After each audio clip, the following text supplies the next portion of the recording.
नमस्कार दोस्तों। अडानी हिंडनबर्ग मामले में एक बड़ी खबर आई है। बड़ी खबर यह कि सुप्रीम कोर्ट ने अडानी मामले में जांच के लिए एक कमेटी बना दी है। ऐसी कमेटी जो अडानी मामले की जांच करेगी, हिंडनबर्ग रिपोर्ट के बाद जो सवाल उठे हैं उसकी जांच करेगी और अपनी रिपोर्ट सुप्रीम कोर्ट को सौंपेगी। वो कमेटी जिसके मुखिया सुप्रीम कोर्ट के एक रिटायर्ड जज हैं, अभय मनोहर सप्रे, उनके साथ 5 और सदस्य हैं और सुप्रीम कोर्ट ने 6 सदस्यों की एक कमेटी बनाकर, सुप्रीम कोर्ट के रिटायर्ड जज के नेतृत्व में एक कमेटी बनाकर जांच की दिशा तो खोली है, लेकिन यहीं से कई सवाल पैदा होते हैं। उन सवालों का जवाब भी हम तलाशने की कोशिश करेंगे और साथ में आपको यह भी बता दें, खबर यह भी है कि सुप्रीम कोर्ट ने सेबी को भी 2 महीने के भीतर स्टेटस रिपोर्ट देने को कहा है। सेबी की भूमिका को लेकर लगातार सवाल उठते रहे जब से हिंडनबर्ग की रिपोर्ट आई 24 जनवरी से, उसके बाद से, क्योंकि यह कहा गया कि सेबी को बहुत सारी जानकारियां पहले से थी। कुछ मामलों की जांच सेबी इरेगुलरिटीज की कर रही थी, उसके बाद भी सेबी ने क्या आंखें बंद करके रखा था अडानी की कंपनियों को लेकर। तो अब सेबी से 2 महीने में स्टेटस रिपोर्ट मांगी गई और सुप्रीम कोर्ट का यह निर्देश, यह फैसला तब आया जब कई याचिकाएं सुप्रीम कोर्ट में थी कि इसकी जांच होनी चाहिए मुकम्मल। तो अब जो कमेटी बनाई है सुप्रीम कोर्ट में, जिसके सुप्रीम कोर्ट की तरफ से जिसके मुखिया हैं, headed by former justice supreme court Abhay Manohar Sapre, जो सुप्रीम कोर्ट के जस्टिस रहे 2014 से 19 तक। स्क्रीन पर आप जो बाकी सदस्य हैं उनके चेहरे भी देख रहे हैं और कई राज्यों में हाई कोर्ट के जज रहे। अभय मनोहर सप्रे के साथ 5 बाकी और सदस्य हैं, उनकी भी तस्वीर स्क्रीन पर देखेंगे और अगले कुछ मिनट में कुछ सवाल हिंडनबर्ग ने उठाए, जो 88 सवाल हिंडनबर्ग ने अडानी को लिखकर भेजे, जिन सवालों के जवाब में कहा गया अडानी की तरफ से 400 पन्ने का जवाब तो भेजा गया, लेकिन उन सवालों पर लीपापोती की गई। जिन सवालों का जवाब देने से पहले अडानी के सीएफओ की तरफ से तिरंगे के सामने खड़े होकर एक वीडियो बयान जारी किया गया। जिन सवालों के जवाब पर सरकार की तरफ से चुप्पी है, जिन सवालों को बार बार संसद में विपक्ष के नेताओं ने पूछा, राहुल गांधी ने पूछा, विपक्ष के सांसदों ने लगातार हंगामे किए, कई तरह के नारेबाजी हुई, लेकिन प्रधानमंत्री मोदी ने मुंह नहीं खोला। क्या उन सवालों का जवाब मिलेगा जो हिंडनबर्ग ने अपने 106 पन्नों की रिपोर्ट में लगाए? कुछ सवाल भी आपको बताऊंगा। एक खास मेहमान भी हमारे साथ जुड़ने वाली है, लेकिन पहले सुनिए कि सुप्रीम कोर्ट के इस फैसले का, इस कमेटी बनाने का मतलब क्या है और क्या इससे जांच की दिशा वहां तक जाएगी जो सवाल अडानी की साख पर लगे हैं और जिन सवालों की वजह से अडानी की कंपनियों में लगातार गिरावट होते होते अडानी कभी 30, कभी 32, कभी 28वें नंबर पर पहुंचे, नंबर 3 से टॉप 3 वर्ल्ड के, और वहां से आज अडानी 27वें नंबर पर है। तो क्या ये सारी कहानियां, वो सारी पोल पट्टी खुलेगी इस जांच से? इसको भी समझने की कोशिश करेंगे। फिलहाल जो 5 सदस्य हैं, जस्टिस अभय मनोहर सप्रे के नेतृत्व में जो कमेटी बनी है उसमें एक ओपी भट्ट है, एसबीआई के पूर्व चेयरमैन है, ओएनजीसी के बोर्ड के मेंबर हैं। दूसरे सदस्य justice JP Deodhar, Bombay high court के पूर्व जज हैं, जस्टिस देवधर भी सदस्य हैं उस कमेटी के। केवी कामत, मशहूर बैंकर, बहुत प्रतिष्ठित बैंकर रहे, आईसीआईसीआई के एमडी और सीईओ रहे, इन्फोसिस के पूर्व चेयरमैन रहे, केवी कामत इसके सदस्य हैं। नंदन नीलकेनी, को फाउंडर इन्फोसिस, नंदन नीलकेनी को आधार और यूनिक आईडी का जनक माना जाता है और अपनी भूमिका को लेकर नंदन नीलकेनी लगातार चर्चा में भी रहे और एक इनोवेटर के तौर पर उनकी पहचान रही है। नंदन नीलकेनी भी इस कमेटी का हिस्सा है और एडवोकेट सोमशेखर। तो ये 5 लोग जो उस कमेटी में हैं, जो हेड कर रहे हैं सुप्रीम कोर्ट के रिटायर्ड जज अभय मनोहर सप्रे। अब सुप्रीम कोर्ट के जजों की यह कमेटी जांच करेगी। जांच क्या करेगी मैं देख रहा हूं, दैनिक भास्कर के हवाले से बता रहा हूं और उसके बाद कुछ सवाल भी। हालांकि यह भी बता दूं कि गौतम अडानी ने वेलकम कर दिया, सरकार लगातार इस पर चुप्पी साधे थी।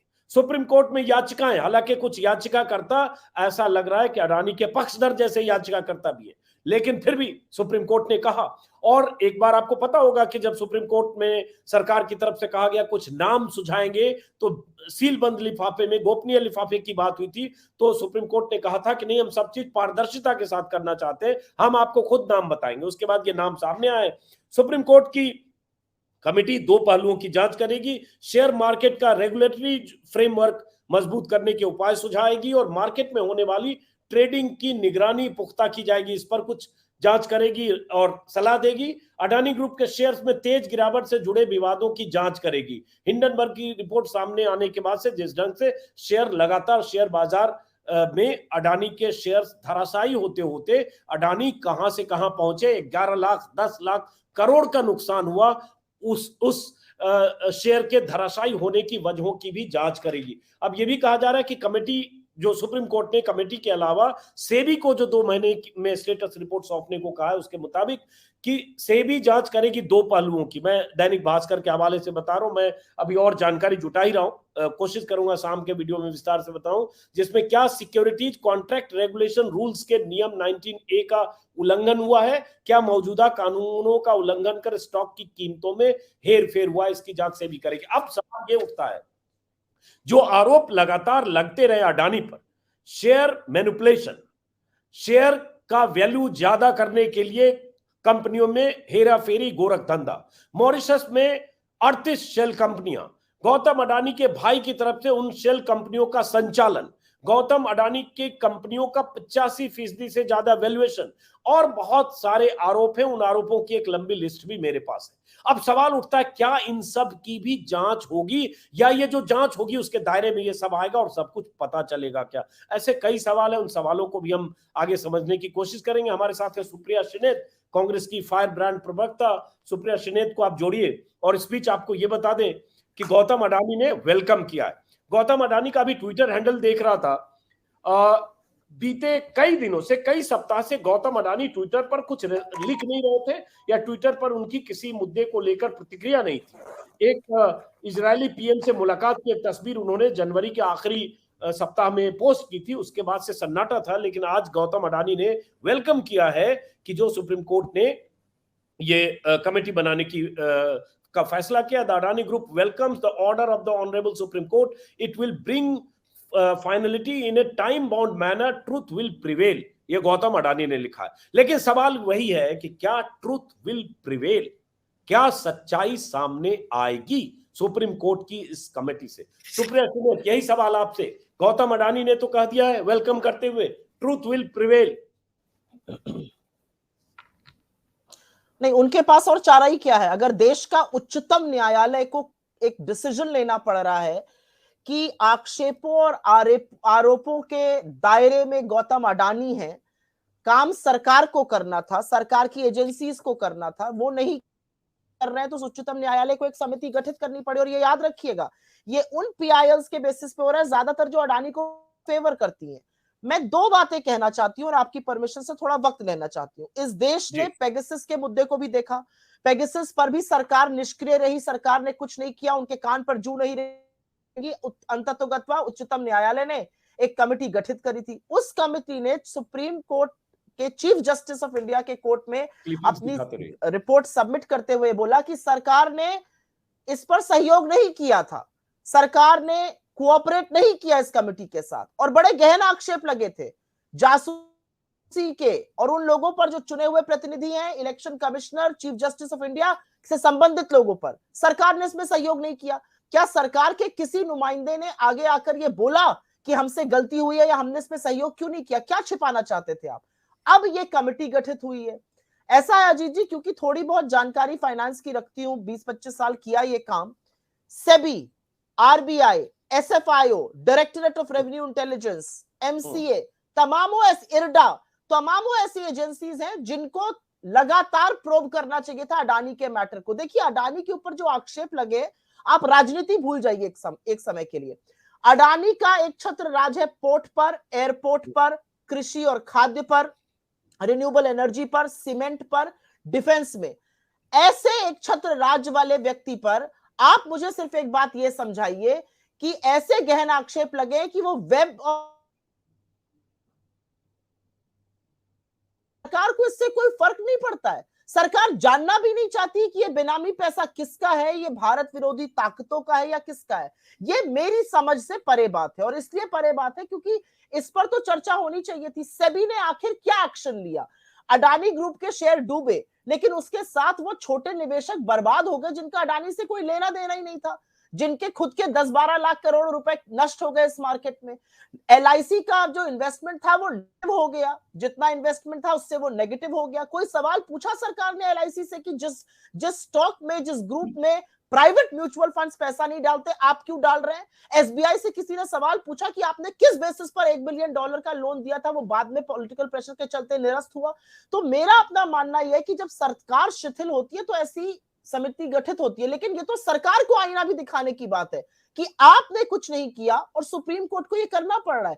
क्या कारण है कि मिस्टर मोदी, जो बहुत क्लोज है मिस्टर अडानी से, उनके परम मित्र हैं, वो एक शब्द नहीं बोल पाए दोनों सदनों में, 2 घंटा 40 मिनट की स्पीच दे गए? ये मैं जानना, ये संस्थाओं की शिथिलता और सरकार का संरक्षण इस देश के लिए गहन चिंता का विषय है। बिल्कुल सही कहा सुप्रिया। मैं चाहूंगा एक बार मैं 1 मिनट के लिए आपको एग्जिट कर रहा हूं। एक बार मैं संजय सिंह, जो आम आदमी पार्टी के सांसद हैं, उन्होंने भी प्रेस कॉन्फ्रेंस की, कुछ उनका हिस्सा भी मैं दिखाता हूं, फिर आपके पास आता हूं। उससे पहले दर्शकों को बता दूं कि जो सवाल हिंडनबर्ग ने पूछे थे 88 सवाल, उनमें कई ऐसे सवाल हैं जिन सवालों का जवाब बहुत पारदर्शिता से मिलना चाहिए। सवाल शेल कंपनियों का है और वही सवाल राहुल गांधी और विपक्ष ने संसद में पूछे। क्यों 38 शेल कंपनियां जो मॉरिशस में, दुबई में, साइप्रस में या जो बाकी ऐसे देश हैं वहां चलते हैं। हालांकि खुद विनोद अडानी साइप्रस के नागरिक है, भारत के नागरिक भी नहीं है, दुबई में रहते हैं। लेकिन बहुत सारी चीजें कही थी जो हिंडनबर्ग रिपोर्ट में, जिसमें अडानी परिवार जिस ढंग से शेल कंपनियां चलाता है, अडानी समूह में जिस ढंग से पैसे का आना जाना हुआ है, सेबी को लेकर भी सवाल उठाए थे कि सेबी पहले से जो जांच कर रही थी उसमें क्या जानकारी अडानी समूह ने उनको दी या नहीं दी। गौतम अडानी के बहनोई समीर वोरा पर DRI द्वारा हीरा व्यापार में घोटाला करने या पकड़े जाने या सरगना होने के बाद झूठे बयान दिए गए थे, लेकिन फिर भी अडानी ने ऑस्ट्रेलिया के डिवीजन में निदेशक कैसे बना दिया। बहुत सारे विनोद अडानी को लेकर खास करके बहुत सारी बातें कही थी। मैं चाहूंगा वो तस्वीरें अगर आप दिखा सकते हैं। तो वो लगातार हिंडनबर्ग रिपोर्ट में ये कहा गया, लेकिन उन सवालों का जवाब क्या मिल पाएगा? क्या वो जो सवाल पूछे थे हिंडनबर्ग ने, जैसे ये सवाल है कि हमें विनोद अडानी सुबीर मित्रा से जुड़ी कम से कम 38 मॉरिशस की संस्थाएं मिली। हमने विनोद अडानी से जुड़ी संस्थाओं को साइप्रस, UAE, सिंगापुर और अलग अलग जो कैरेबियाई देश है वहां टैक्स हेवन न्यायालयों में पाया, जिसमें लेन देन को बहुत संदिग्ध है और ऐसा लगता है कानून का उल्लंघन हुआ है।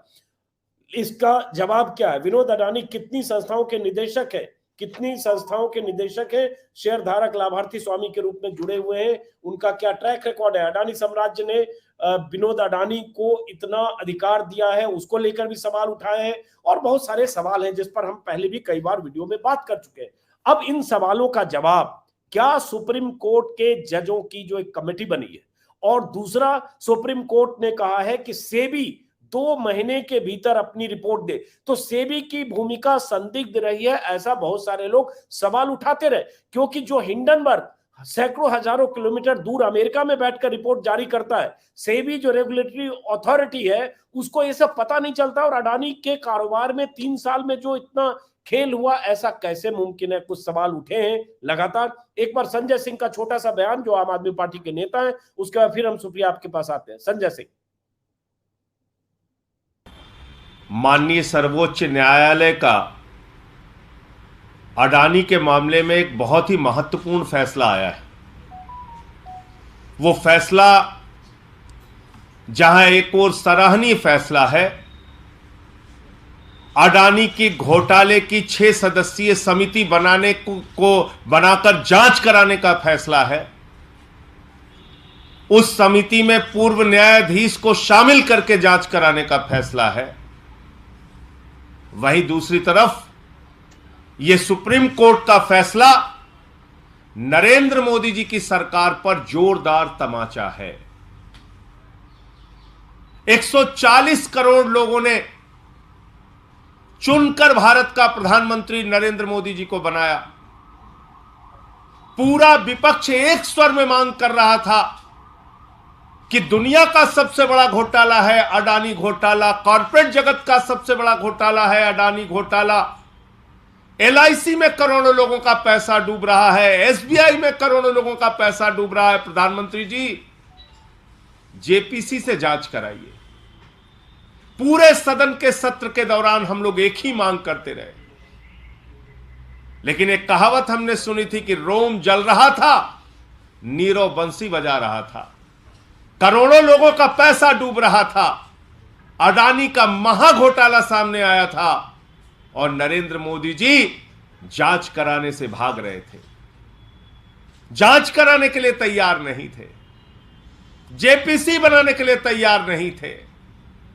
इसके पीछे कारण क्या है? इसके पीछे कारण बहुत ही साफ है, जो पहले दिन से मैं कह रहा हूं, नरेंद्र मोदी जी की सरकार ऊपर से लेकर नीचे तक भ्रष्टाचार में आकंठ डूबी हुई है। चलिए वापस लौटते हैं। नरेंद्र मोदी जी की सरकार